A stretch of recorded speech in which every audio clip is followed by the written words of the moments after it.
Hey guys, these are some two incredibly knackered tyres.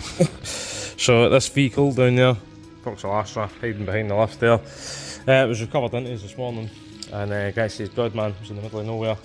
The car was actually opened and it had two flat tyres, so he says I've started it up and just drove it on the lift. Now, I need the car mobile to be honest with you, so they weren't going to take any air. So I elected to find two scrap tyres just so I can put it mobile. Fuel light was flashing on it as well, so I've just taken a drive down and put £10 worth of diesel in it just now, just to keep it mobile.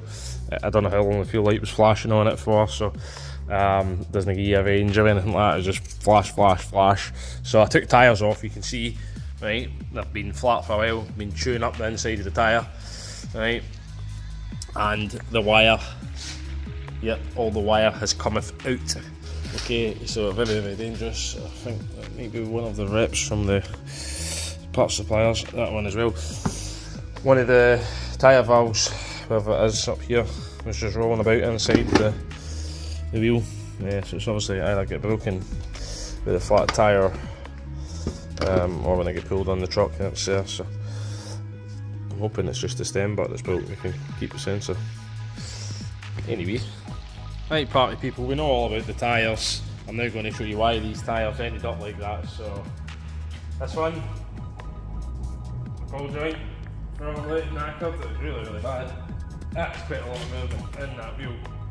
So, and I'll take you to another side and I'll show you the other side. That's even worse than the other side, man. Jesus, it's really sketchy. That's why the car felt horrendous when I drove it to the fuel station. Even with the tyres that are better than the ones that was on it, the ones that were on it didn't even hold air. Right, so obviously you've seen the other side, eh? This is the driver's side one. And Jesus Christ, eh? Look at that. So, it's pretty sketchy. So every time any steering movement, this would have been bouncing all over the place. So that's why the tyres have obviously got all chewed up. I've no idea where the car's going as well. I'll show you that ball joint in a little second, just up closer. Well, it's actually the bush, I think, and the ball joint. We can see all the grass, right? So there's loads of grass. Same on this side, loads of bits of grass. There's actually a bit here. But the car is filthy, absolutely filthy. And if you look in the door checks, it's the same in there, man. So it's obviously been going off road. So, and you can see in there's a mountain for your shock somewhere. I don't think it's actually covered, but Jesus, look at all that mud. So it's definitely going somewhere it shouldn't be going, the car. No, for this, I mean, it's a Vauxhall Astra, it's not a Vauxhall Antara, which is the Jeep you can get, or you used to be able to get. I don't think you can, but you can tell, look, I mean, that's all mud. So the car is going into places where it shouldn't be. So I'll put the lift up now and I'll try and show you the ball joints and that from underneath. Right, so I'll try my best, one-handed. You can see that in there. So that bush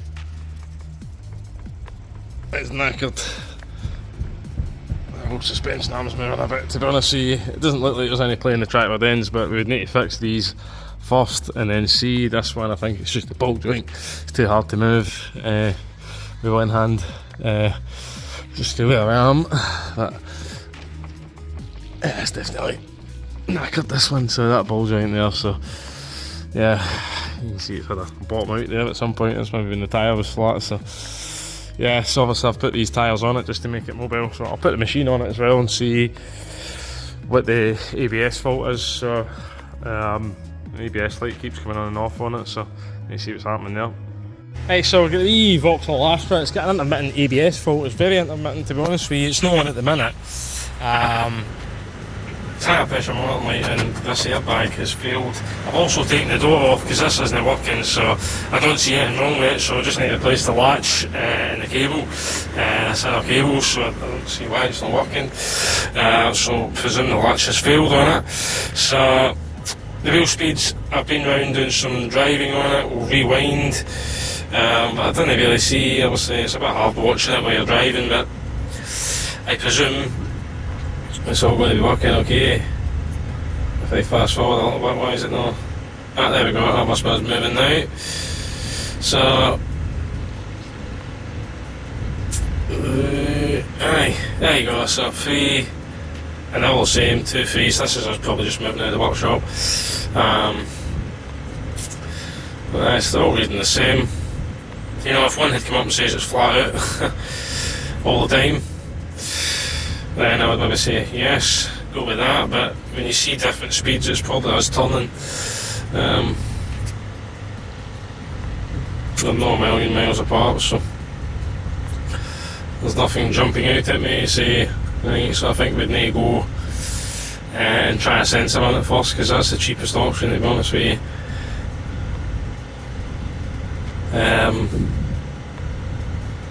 Yeah, so everything looks good on that side of things at the moment anyway. So yeah, I'm not expecting us to see anything crazy here, you know. If we could see one going to 0 and the rest going at 30, or you know, one going at 255 mile an hour, then we could say for sure, you know, that's the problem with that sensor. But what we've got is a low voltage circuit open, but it's obviously working, so it can't be open circuit. So it says it's passed and failed, the ignition cycle passed and no is not requested. So well, basically there anyway, we're all clear probably. We'll try the ignition off. Try with the ignition off. But we had this code before on this car, but the tyres were in such bad condition that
right, we've got a massive lever down there. You can see how massive it is. It's tiny.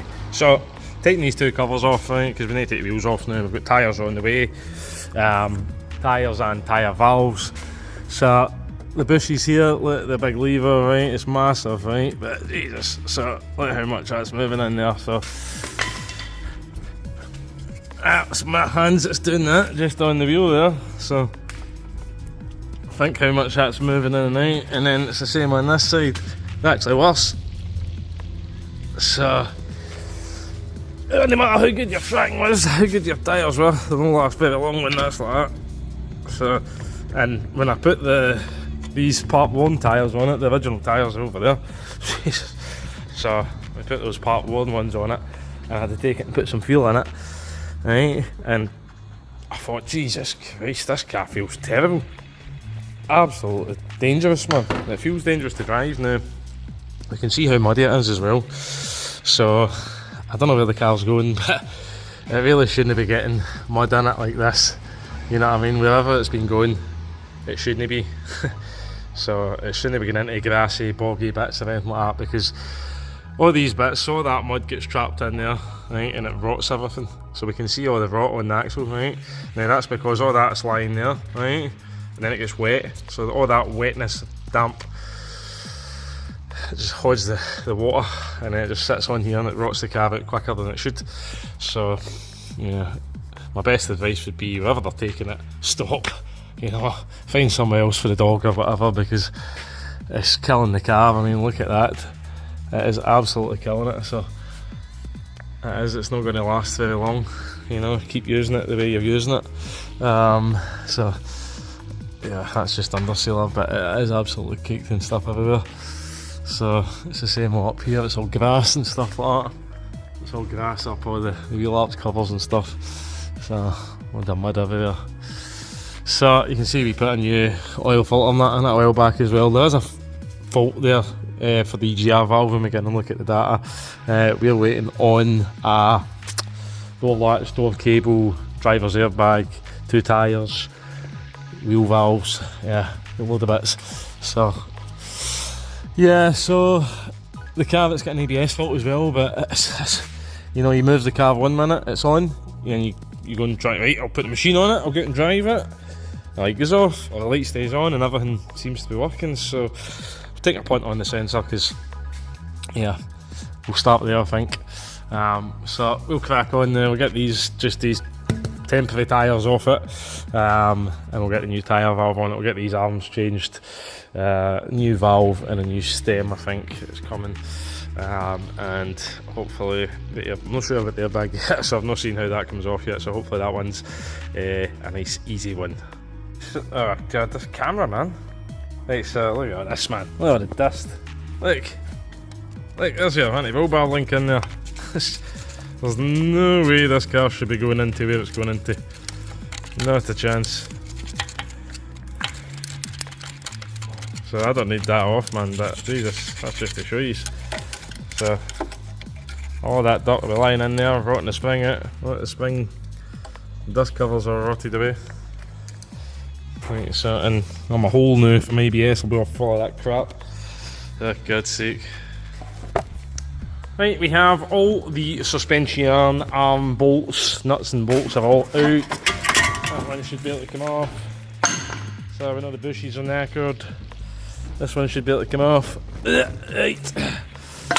So that's those 2 off. We shall go and get all the bolts cleaned up and get these new arms fitted. Still waiting on some parts coming through. There's an ABS sensor there. So there you go. Getting there with the little car. So the Vauxhall Astra, man, I tell you, it's been no end of grief. No end of grief. That side was no bother, the suspension arm. So we've got a new suspension arm on there. Ball joints all topped up. New ABS sensor as well. New one in there. But this bolt in here, that one I had to re-tap. I just could not get the bolt to start. Even what you have to do as well, guys, is you need to take the anti-roll bar links off so that the arms can go up a bit more level. Because you just won't get the bolts in at that angle. There's absolutely no way. So that's been no end of grief, that one as well, because of all the mud, because they've been using it as a floor before. This one as well, because it's going places it should be. So you can see it, you can see it with all the mud. So, but no matter, we managed it anyway. So only thing, tyre valve come in, it was the wrong type. So these ones, that's a rubber valve I've put in it. And this is the ones that's originally in it. Now they're rubber, but behind there's a stem with your electronic valve, your electronic pressure sensor in there. Unfortunately, they sent the metal ones, so they're probably done. But so I just got the right one for it. So there you go. So that's that done. We're going to road test it and see what the ABS is doing. So we're going to run it home and back. Not much fuel in it. I only put £10 in it, which isn't a great deal nowadays, but I'll keep it going for now. So we'll road test this now, home and back again, because, well, that ABS fault has been really intermittent on it. So we've still got the airbags to do, still got the airbag and the driver's door basically to do, and I'm going to give this car a clean. I'm really so I'm going to get a clean, I think, because it really needs it. Right, there you go. Oh. Right, we're still waiting on the airbag coming for it, so we've got the airbag all stripped off, but I'm going to put it back on, to be honest with you. It should be here tomorrow afternoon now. It was in stock, and then they sold it, so quite a common thing apparently. So we wait on the new one coming now. So you see, I'm just putting the outer door handle back on. I think I've just broke it actually. Okay. Okay, right, so we've got these 2 to tighten up. We've got a rod to put on here that goes up to your button, this one here, so that's got to go on as well. We've still got to bolt up all the bits onto the nuts and bolts on there. Obviously we need to put the door back on before you put the door back on, but please make sure it all works. So get everything to tighten back up, so hang on. Right, so shut the door, opens for the outside, was opening for the outside anyway, opens for the inside. So we need to build it all back up, but there you go, another bit done on it. Right, the capture's it. hopefully it rains. So, to put the steering wheel back on it, I've got all these trims to put back on as well. So, but now we can actually get in and out the car. So that's good. So aye, all this is still off for now, so I'll hopefully have that tomorrow afternoon. Yeah, so let's get it all washed, man. That's mine. Obviously you've got tyre soap on the new tyres, but it needs a good old clean. I can't buff out the wing, but take all the dirt off it at least. It's a start at least, isn't it? A bit better. Oh, the sticky bits, man, can't get off. Loads of tar on it. You can see as well. I'm going to head up with that, right? That's all the stuff coming out from behind the windies. You can see, flash will go on. All these wee speckles of rust. At some point in its life, the car must have had the brake pads into the metal, and that's been all the filings. It's the only way. It's either that, or somebody's been doing some metal cutting, you know, right behind it with a still saw or something. I have seen that on a load of building vans. No usually on a Vauxhall Astra. The wheels as well, they'll need reconditioned now. There's no way you'll ever clean them. That they need reconditioned.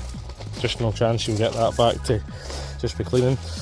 So you can see this is all tar, all stuck to it. So it's the same. This is all tar as well. So it would need a full clay bar, the car, to bring the paint back. Obviously we can't do nothing about scratches or the dents, but all this would need all clay barred to try and take it out. You can see, you know, how dirty that is in there. So yeah, so it would clean up a lot better, but you can see all the mould down the roof. So clay bar, it would take all that out, take all the contaminants out the paint, and then you'd be able to polish it or whatever, and, you know, and try and bring it back to life. Same with the bits of rust. Might get them out. Might get them out. You might not. But aye, so right, that's as good as that's going to get. Right guys, so we have a fault with the airbag. So that's your airbag there. So we're saying this was open circuit. So I put a dummy in here. Tried to clear the code. Still wouldn't clear the code. It was still saying it was open circuit. So I'm going to go with the clock spring. That airbag is £600 plus the VAT as well. So we put 2 suspension arms on as well, and when you drive the car, the steering wheel, it was out anyway, but I don't know how bad, because it's, you know, the bushes were really horrendous on it. So but yeah, the steering wheel's just sitting slightly off. We know the steering wheel's straight because it's lined up with the notches there, so we'll get this off and see what happens. Right, so that's a very good sign. The airbag light has went off on its own. So my diagnosis with putting the resistors in there was right. So thank God, because that's very, very expensive. So do have the tyre monitoring service issue still. See if we can fix that now. Right, so I think we've finally got this Astra with just this one code. It's still a voltage one, so hopefully it'll clear. Well, it'll clear that one. Electronic brake control module. Manual, so I need to look into that. But airbag gone. Tyre pressure monitoring light. Thankfully, it's the first time I've ever seen this car, I think, with no tyre pressure monitoring lights, so that's a bonus. I cleaned the outside, the inside could be doing me a clean as well, man, but I don't know if I'm going to do that. So hopefully we've got a new valve on there. It's a rubber valve, and then your sensor screws onto the bottom of that valve, so that's how that one works. Did send me one the other day, it was the metal one, it's the wrong one, so no matter, I've got the right one now. So, and thankfully we don't seem to have any more fault codes, so that's good. I did just check oil on it. It's rattled a wee bit on startup sometimes on timing chain, which can happen with timing chain cars, to be honest with you. So I just checked oil, it was a wee bit low. We're halfway down the stick. This car's not been long been serviced here as well, so just need to keep an eye on that. And when it came in for service, the fault code was engine power reduced due to service limitations of your oil life, basically. So it basically, the car had went, nah, you need to service this. You're getting no power until you change oil. But it's about burning oil. I've noticed there's oil in the boot, which is 1540, which is not the correct oil for this car. The correct oil for it is 530, the exhaust 2. So yeah, clock spring seems all good there. Yeah, seems all good. So So it's sometime now on a Saturday. So there you go, no lights on the car. Fingers crossed it stays that way. I'll start it back up and see. Ignition. The big lights went out instantly, that's good.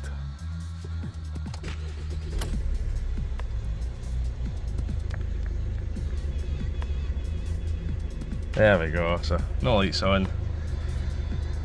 All good in the hood. I did put another £15 of fuel in it because it's just it came in, the fuel light was flashing away on it, so I think I put a gallon in it, just ran in, put 5 litre in, which obviously wasn't enough, and that's just been going in and out. I've been back and forward to my house a couple of times, road testing for that ABS fault, which was really intermittent, but the lights never came back on. But aye, certainly it's been rather low in fuel, so there you go. One Vauxhall Astra, all good in the hood. Could do with some further cleaning, but at the minute everything else seems to be working fine.